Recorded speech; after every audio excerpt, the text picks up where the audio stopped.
Hey guys, welcome to the channel. If you're new here, which you probably are because this is one of the first videos on the channel. Hi, my name is Ilian. It's very nice to meet you. Today we are out in the garden. I have a lot of preparing to do for growing season, so that's what we are doing today. So let me turn you around and show you what we are working with. So this is the main bed that you just saw behind me.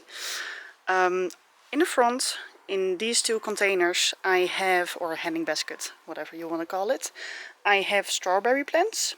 And I still do have last year's dead leaves on them, just to try and keep them warm a little for the winter. And then this is the main bed. Out here we have some garlic that I planted last fall, and they are doing pretty well, if I may say so. So that's amazing. And then we have tons of weeds and old leaves, which we are cleaning up today. But then also these two crops of last year, this is spinach and that is a microgreen that I started, have actually survived the winter, which I did not expect them to do that. And then this is an old tomato plant. It's very dead now, but we have to remove it and make room for more this year. So that is this bed. Oh wait, there's more over here.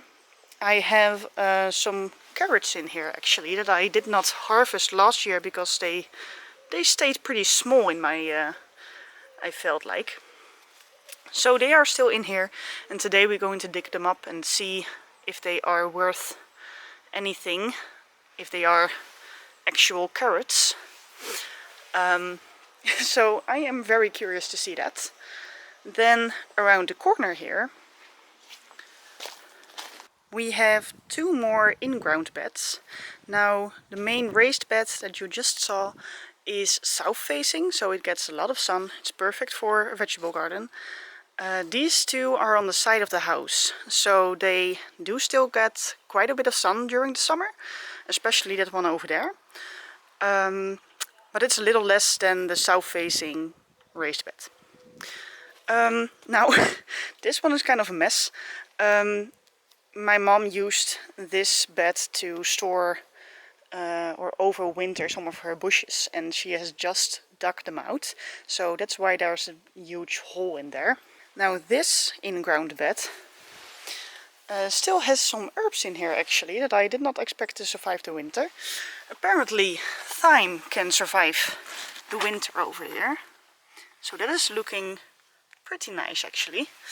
These are some dead basil bushes of last year. So those need to come out and they are not savable anymore. But this, oh, but it does smell amazing still. I did not expect that. And this is some parsley from last year. That is actually still looking pretty good. I don't know if it's gone bitter maybe, but it's still alive, so perhaps I can keep it in here and see to try if it is perennial in my zone. That will be quite fun. And this also is a hazard for cats to dig and use as a toilet, so that is kind of annoying. Hence the net that I used on my main bed, and I also want to try and use on these beds again this year. Now this is a perennial that is very stubborn and has come up every year, but we have to cut them back again. We are trying to get rid of this perennial here. This is a survivor. This is a little spring onion that I planted last year, forgot to take it out, and it is still alive. Don't ask me how, but it is. So I don't know, I probably will take it out now and sow in some more this year. But it's fun to know that it did survive. Then over here we have my parents' lawn, which they are currently trying to sow in all over again. But I am allowed to dig a tiny hole out here. Sorry for my neighbor's vacuum if you can hear it. To fill it up with compost and use that for squash this year, and it can grow along the side of the terrace here. So that is what we are working with today, or this year if you will. It's not too much space to work with, because I still live with my parents, so I am limited in the amount of space and raised beds that I can work with for my garden this year. However, I am still very grateful for the little bit that I am able to use, and I am able to gain experience this way for the upcoming years, where I hopefully will have plenty of space to work with. The strawberries, I will leave them be for now, but I will clean up this area and top it off with compost. But first I want to check and see if these carrots are any good. This is a small one. Yes, that's very tiny. This one a little bit bigger. I will see what I can get out of here, and I will show you afterwards what I got.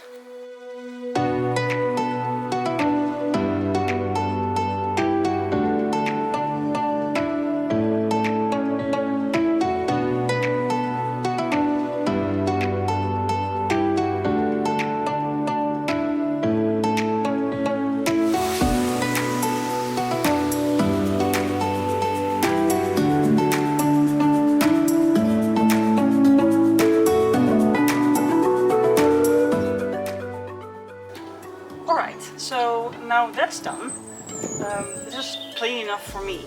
I will top this off with compost, and usually, or when I have a place of my own, I will save this and compost it myself to use in next year's garden. However, I'm not going to start a compost bin around my parents' place, because I simply don't know whether it will smell enough. I haven't asked them actually, maybe I should, but I haven't. So I am going to throw this in the compost bin.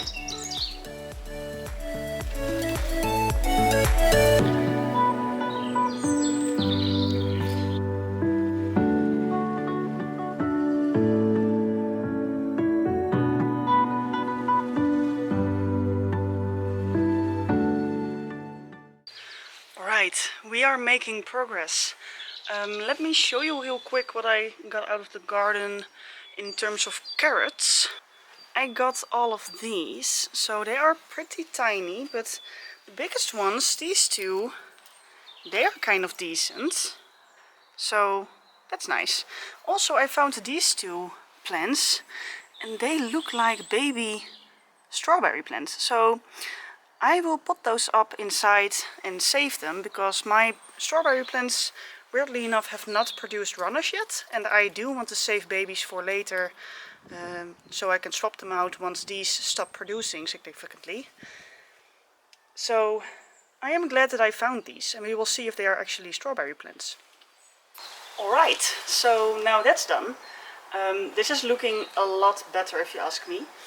I will hop over to the in-ground beds, and we do the same thing for them. So we will remove all the weeds, and we will put on some soil, and this time I will amend it through the soil. The reason why I do mix the compost through the soil in these beds instead of just spreading it on top like I did with my raised bed is my preference is to not dig into the soil, to keep all the structures intact and to not disturb all the life that's in there. But since the soil in these in-ground beds is of a much lower quality, it becomes really water resistant once it dries out. So I do want to mix the compost through to add organic material so it will retain water better. We are doing very well, if I may say so. The last thing that we have to do is dig out a hole in that corner there for the squash. So I will do that now. Now, as it turns out, my parents have not really sown this in yet, but you see, whereas that you see was already there underneath the compost. So I can actually stand on here. That makes it a lot of an easier job.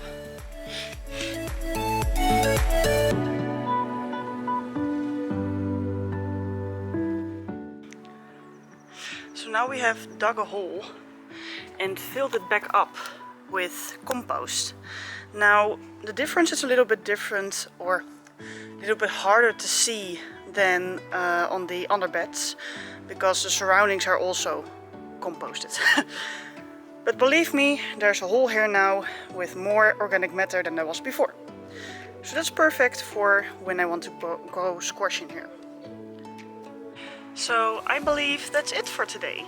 I have been very productive and I'm really happy with it. We have filled that hole with compost, there, with compost for the squash. We have done that bed. That's looking really neat, if I may say so myself. Perfect.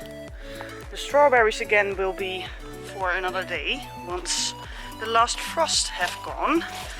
We have done these beds, if it will, all the way to the back. I'll turn around the camera. We have done these beds that are looking a lot better. Also, I did decide to take out parsley. It did have new growth, so apparently those are perennial around here. But yeah, I did want to get in there and get the compost down in the soil, so I had to take it out. So that's it for today. I am very happy with the progress we've made.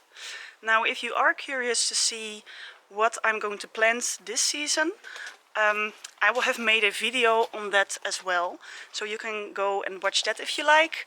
I will link it down below. With that being said, thank you so much for hanging out with me in the garden. I will see you next time. Bye guys!